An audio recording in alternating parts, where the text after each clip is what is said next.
Okay, तो अब हम पढ़ रहे हैं टीडीएम के बारे में। TDM is therapeutic drug monitoring. Therapeutic drug monitoring के अंदर मेजरमेंट करते हैं हम ड्रग्स का या उनके एक्टिव मेटाबोलाइट्स का इन द पेशेंट जो वो मेडिकेशन ले रहे होते हैं, ताकि उसका इफेक्ट देख सकें और उसमें मिनिमम हम एडवर्स इवेंट्स हो सकें उस पेशेंट के अंदर। तो that is therapeutic drug monitoring. अब हमारा क्या पर्सपेक्टिव है, ड्रग कंसंट्रेशन को चेक करना या फार्माकोकाइनेटिक फार्माकोडायनामिक को चेक करना उस ड्रग की। हम किस तरीके से कर सकते हैं ये, हम या तो प्लाज्मा या सीरम या फिर यूरिन या सलाइवा, ये सारी इसकी कॉन्सेंट्रेशन चेक कर सकते हैं, जिससे हमें ड्रग एब्यूज़ हुआ है स्क्रीनिंग हो जाएगी, टॉक्सिकोलॉजिकल इवैल्यूएशन, पॉइजनिंग का इवैल्यूएशन, ये सारी चीज़ें अपन कर सकते हैं। डीएम का क्राइटेरिया क्या रहता है, availability of the analytical methods. पहले बात तो तुम्हारे पास ऐसा टेस्ट होना चाहिए जो तुम कर पाओ, जैसे कि लिक्विड क्रोमेटोग्राफी, गैस क्रोमेटोग्राफी, ये सब अगर अवेलेबल नहीं है तो तुम टीडीएम नहीं कर सकते।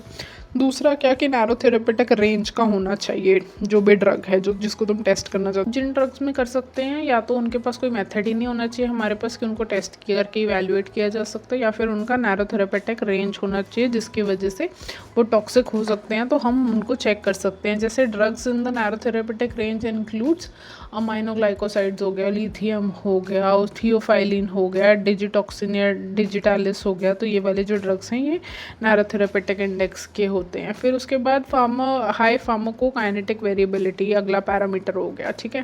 तो कई जो इंटर इंडिविजुअल वेरिएशन की वजह से लोगों के अंदर बहुत वेरिएशन आती है ड्रग की कॉन्सेंट्रेशन उसकी डोज की वजह से।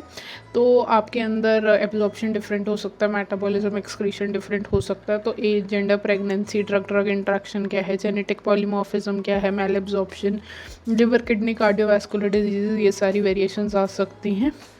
के बाद therapeutic effect is very difficult to monitor, जैसे सीएनएस के ड्रग्स हो गए, anti convulsants, anti epileptic, anti arrhythmics. Major indications of the TDM क्या है, आपको नॉन कंप्लायंट पेशेंट मिल जाए या फिर उसके अंदर जो थेरेपी आप दे रहे हो उसका फेलियर हो जाए, या फिर मेजर ऑर्गन ही फेलियर है उस वजह से आपको टीडीएम करना पड़ रहा है, या फिर उसका मेटाबॉलिज्म का वाइड वेरिएशन आपको मिल रहा है। Conditions where TDM is unnecessary, फालतू फोकट का पैसा कहाँ नहीं खर्च करने का है, जहाँ पर आपको डोजेज मतलब डिफरेंशिएट नहीं करने की ज़रूरत, यहाँ पे आपको सेफ्टी मार्जिन ज़्यादा है, साइड इफेक्ट होने के चांसेस कम है, या और हमारे पास मेथड्स हैं उस ड्रग को टेस्ट करने के लिए जो इजी और कन्वीनियंट है, तो हम नहीं जाएंगे इस मेथड की तरफ। फिर वो जो टीडीएम का प्रोसेस कैसा रहता है कि मल्टी डिसिप्लिनरी फंक्शन वाला प्रोसेस रहता है।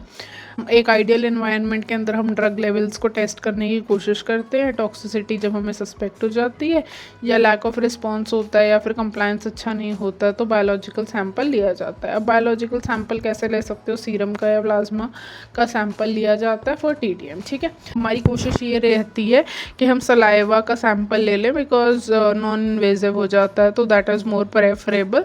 तो कॉन्सेंट्रेशन ऑफ द सलाइवा के अंदर पर सिर्फ एक ही प्रॉब्लम आती है कि वहाँ पर जो आपका सलाइवा का सैंपल होता है उसमें जो कॉन्सेंट्रेशन ऑफ द ड्रग है वो सिर्फ अनबाउंड फॉर्म के अंदर रिसीव होएगी, टोटल बाउंड नहीं रिसीव होएगी, क्योंकि जो खल्ली थी वो घूम रही थी वही तो प्लाज्मा, वही तो सलाइवा तक पहुँच पाई, और जो बाउंड ही थी वो नहीं आ पाएगी, तो आपको टोटल नहीं मिल पाता है। तो इसलिए हम प्रेफर करते हैं कि हमको ब्लड सैंपल मिल जाए, बट अगर आपको नॉन इन्वेजिव मेथड की तरफ जाना है तो आपको सलाइवा की तरफ जाना चाहिए। टाइमिंग क्या होती है सैंपलिंग की, तो मोस्टली ये होता है यार कि जब भी आप ड्रग देते हो तो उसका एक मैक्सिमम पीक आ जाता है, उसके बाद वो फॉल होने वाला होता है, जब वो फॉल होने वाला होता है तो नेक्स्ट डोज का टाइम रहता है। बट यूजुअली जो ब्लड सैंपल्स होते हैं आपको उसको तब कलेक्ट करना चाहिए जब वो attain the steady state concentration, मतलब एटलीस्ट 4-5 हाफ लाइफ्स हो जाएं जो करंट डोजेज है उसकी। जैसे कि कुछ एग्जांपल्स दे दिए उसने, लिथियम का हो गया, लिथियम को 12 घंटे के बाद मोस्ट प्रिसाइजली हम बोलते हैं कि इसका तब सैंपल लिया जाना चाहिए। फिर डिजॉक्सिन है उसका 6 घंटे आफ्टर द डोज लिया जाना चाहिए।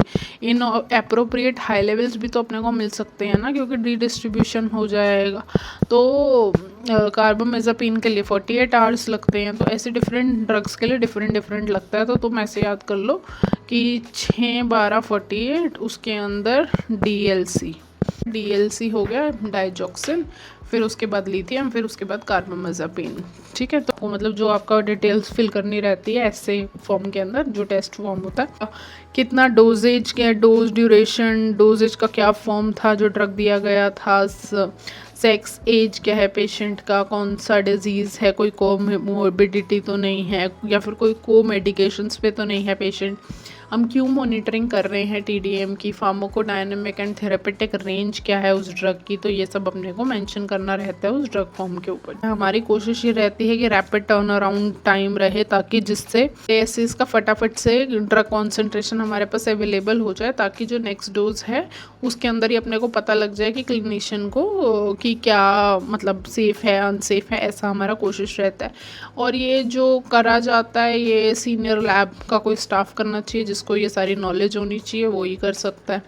फिर वो आइडियल मेथड तो ऐसा भी बोलता है कि स्मॉल अमाउंट्स को भी डिटेक्ट कर लेना चाहिए, रूटीन एसेज इनफ होना चाहिए, और किसी ड्रग की प्रेजेंस की वजह से वो जो ड्रग है उसको कोई फ़र्क नहीं पड़ना चाहिए, अनचेंज ड्रग रहना चाहिए, स्मॉल टर्न अराउंड टाइम होना चाहिए। मतलब ये हमारी बेसिक आइडियल रिक्वायरमेंट्स हैं, बट प्रैक्टिकली ऐसा नहीं हो पाता ना सारा।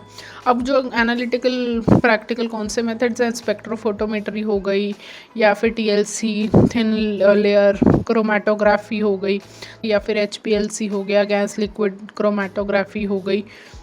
कंज्यूमिंग प्रोसेसेस भी रहते हैं, जैसे रेडियो इम्यूनोएस्से हो गया, या एंजाइम इम्यूनोएस्से हो गया, फ्लोरोसेंस पोलराइजेशन इम्यूनोएस्से हो गया। तो ये सारे के सारे मेथड्स के अंदर हमारे कोशिश यही रहती है कि कोई सीनियर स्टाफ इसको मैनेज करे। ठीक है, कॉमन ड्रग्स जो हमारे TDM के क्राइटेरिया को फुलफिल करते हैं वो हो गए कार्डियोवैस्कुलर ड्रग्स, जैसे एम्यूड्रेन हो गया, डाइजॉक्सिन हो गया, डिजिटॉक्सिन हो गया, या फिर लिग्नोकेन हो गया, क्विनिडीन हो गया, प्रोकेनामाइड हो गया। ये सारे वो वाले ड्रग्स हैं जो अरिदमियाज के अंदर मोस्टली यूज़ हो रहे हैं, ठीक है, या CHF के अंदर। फिर वो एंटीबायोटिक्स पे आ गया, जेंटामाइसिन हो गया, अमिकासिन, टोब्रामाइसिन, ये सारे जो माइसिन्स हैं सकता है। फिर एंटी डिप्रेसेंट्स हो गए, मूड स्टेबलाइजर, लिथियम हो गया, TCAs हो गए, एंटी एपिलेप्टिक, वैल्प्रोएट, कार्बामाज़ेपिन, ठीक है। फिर ब्रोंकोडायलेटर, थियोफाइलिन हो गया।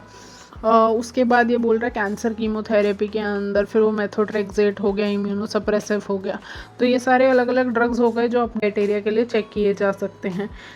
फिर आपको एजुकेशन करना चाहिए, लोगों को प्रमोट करना चाहिए principles of rational drug concentration के, ऐसी कोई टीचिंग्स होनी चाहिए, बेसिक प्रिंसिपल्स पता होने चाहिए, फार्मासिस्ट, डॉक्टर्स, नर्सेस को ये सब पता रहना चाहिए। कि फार्माको इकोनॉमिक्स भी बहुत बड़ी बात है TDM करने के लिए। ये एक फार्माको इकोनॉमिक इम्पैक्ट है, क्योंकि पेशेंट का रिस्पॉन्स तो इम्प्रूव होता है, लाइफ सस्टेनिंग तो है, और ड्रग एडवर्स रिएक्शंस भी कम होती हैं, बट इकोनॉमिक आउटकम्स का भी तो इवैल्यूएशन करना पड़ेगा, क्योंकि जो HPLC एनालिटिकल मेथड्स हैं जितने भी, वो सारे पैसे वाले होते हैं ना। तो फिर लिमिटेशन हो जाएगी एक तरीके की। तो लिमिटेड नंबर ऑफ ड्रग्स पहली बात तो कर सकते हो जिस पे TDM। दूसरी चीज़, आपकी साइंटिफिक एक्यूरेसी होनी चाहिए ना, मतलब आपके पास ऐसे प्रोफेशनल्स होने चाहिए जो एकदम ड्रग ऐसे अच्छे से परफॉर्म कर सकें।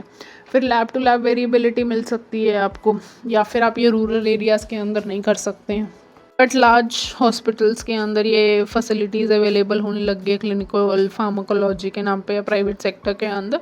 So this is a good thing. तो इस्टेब्लिशिंग हो रही है TDM की। Okay, so this is all for TDM।